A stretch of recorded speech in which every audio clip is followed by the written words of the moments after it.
एक छोटे से गांव में एक सास और बहू रहते थे।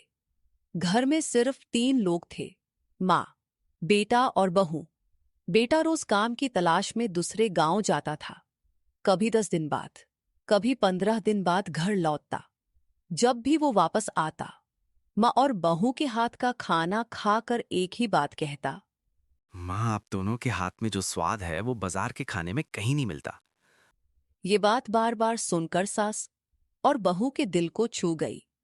एक दिन बहू ने प्यार से कहा, माँ जी, जैसे ये अलग अलग गांव में काम करने जाते हैं और घर के खाने को याद करते हैं, वैसे ही और भी लोग होंगे जो अपने घर से दूर हैं।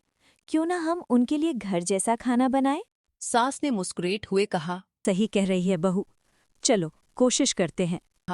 अगले ही दिन से दोनों ने मिलकर घर का साफ सुथरा और स्वादिष्ट खाना बनाना शुरू किया। वो खाना लेकर गांव के बाजार जाने लगी। शुरुआत आसान नहीं थी। गांव के लोग पहले उनका मजाक बनाते, कहते, अरे, घर का खाना कौन खरीदेगा। कुछ लोग तो मुंह बनाकर निकाल जाते। पर सास बहू ने हिम्मत नहीं हारी।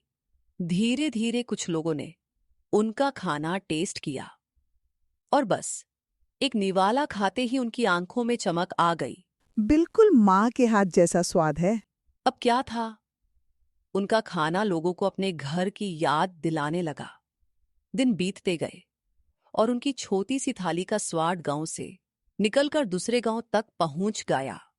आज हाल ये था कि लोग दौड़ दौड़ से सिर्फ उनका खाना खाने आते थे। बेटा अपनी माँ और पत्नी को देखकर गर्व से कहता, आप दोनों ने सिर्फ खाना नहीं बनाया, आपने लोगों के दिल जीत लिए। Thank you for watching.